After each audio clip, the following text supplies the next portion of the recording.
Dan kita harus mengakui bahwa beberapa tahun belakangan rakyat pun merasa bahwa terjadi manajemen, terjadi permainan-permainan tidak sehat di Pertamina dan di pengaturan ESDM kita. Ada pihak-pihak, saya tidak mengerti, ya, orang-orang Indonesia yang pintar tapi serakah mengatur mau import dari luar. Dengan import dari luar dia manipulasi harga dan dia kutip sehingga ada pihak segelintir orang yang kaya raya di atas penderitaan rakyat. Karena itu waktu saya menjadi presiden, saya bertekad untuk membersihkan Pertamina. Saya angkat saudara Simon Aleosius dengan beberapa anak-anak muda dan saya beri tugas, jangan korupsi, jangan kau cari kaya di atas kepercayaan ini. Direktur utama Pertamina sangat strategis. Anda bertanggung jawab atas sebuah perusahaan 100 miliar dolar.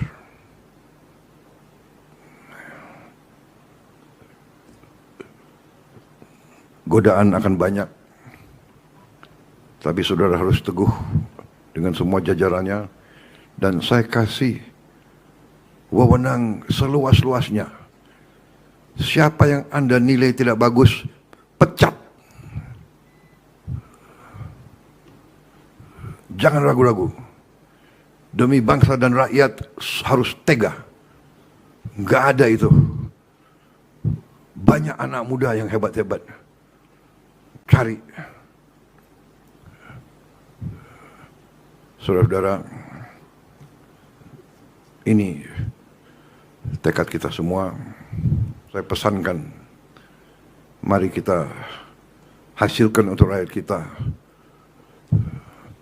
pemerintahan yang bersih, manajemen yang amanah, mengelola sumber kekayaan bangsa dengan sebaik-baiknya. Saudara-saudara sekalian, malu kita dengan bangsa lain dan malu terutama dengan rakyat kita.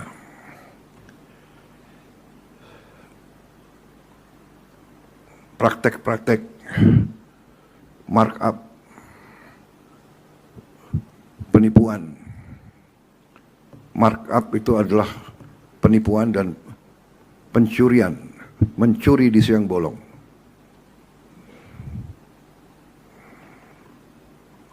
Dan sekarang teknologi sekarang ada sehingga cepat ketahuan kalau markup.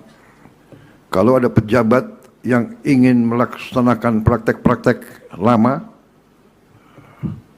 saya kira sangat keliru. Kita prihatin. Saya tidak tahu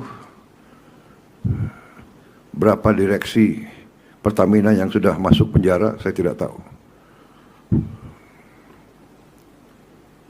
Karena negara dan bangsa membutuhkan dan menuntut manajemen yang terbaik. Kelola dengan baik. Saya sangat terkesan tadi Direktur Utama mengatakan, menggunakan istilah Pertamina Perwira. Ini luar biasa. Ini saya kira nafasnya seperti itu. Nafasnya harus seperti itu. Bangsa-bangsa yang bangkit, bangsa-bangsa yang kuat. Kita harus contoh. Jepang, Korea, bangsa yang tidak punya sumber daya seperti kita, tapi kuat, nasionalismenya kuat.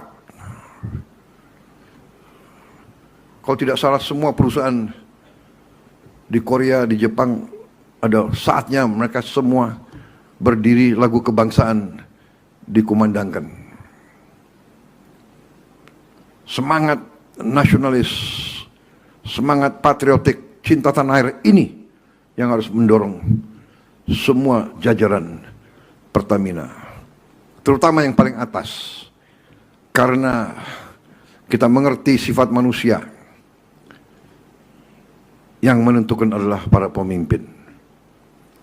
Jadi pemimpin itu harus ingarso sung tulodo, memberi contoh.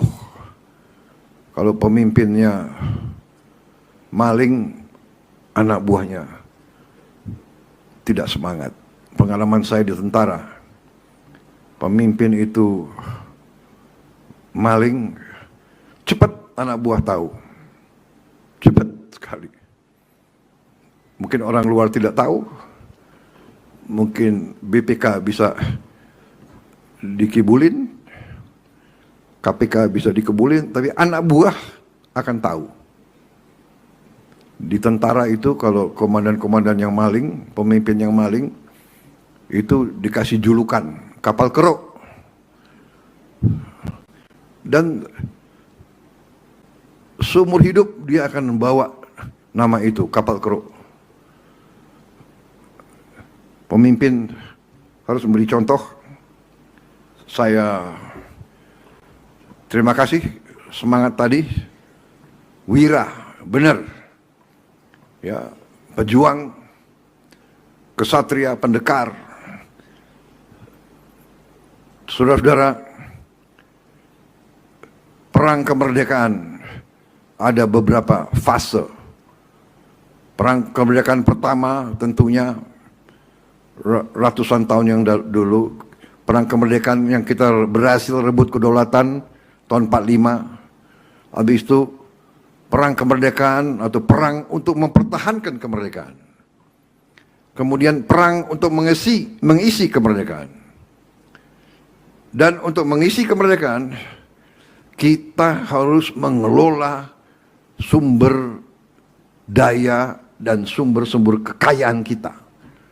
Jadi setiap unsur yang diberi tugas dan tanggung jawab mengelola kekayaan negara harus menjalankan misi itu dengan penuh rasa tanggung jawab, dengan penuh cinta tanah air, dengan penuh patriotisme, dengan penuh suri teladan.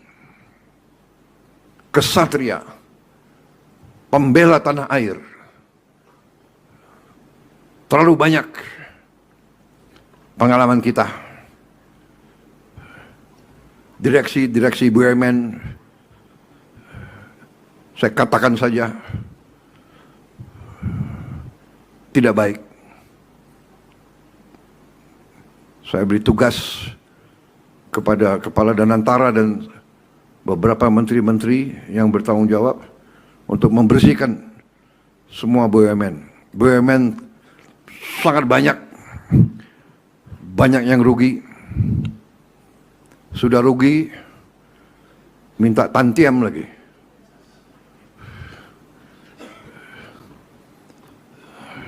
Nggak tahu malu. Dablek menurut saya. Kalau nggak mau mengabdi dengan penghasilan yang tersedia, berhenti saja, segera minta berhenti.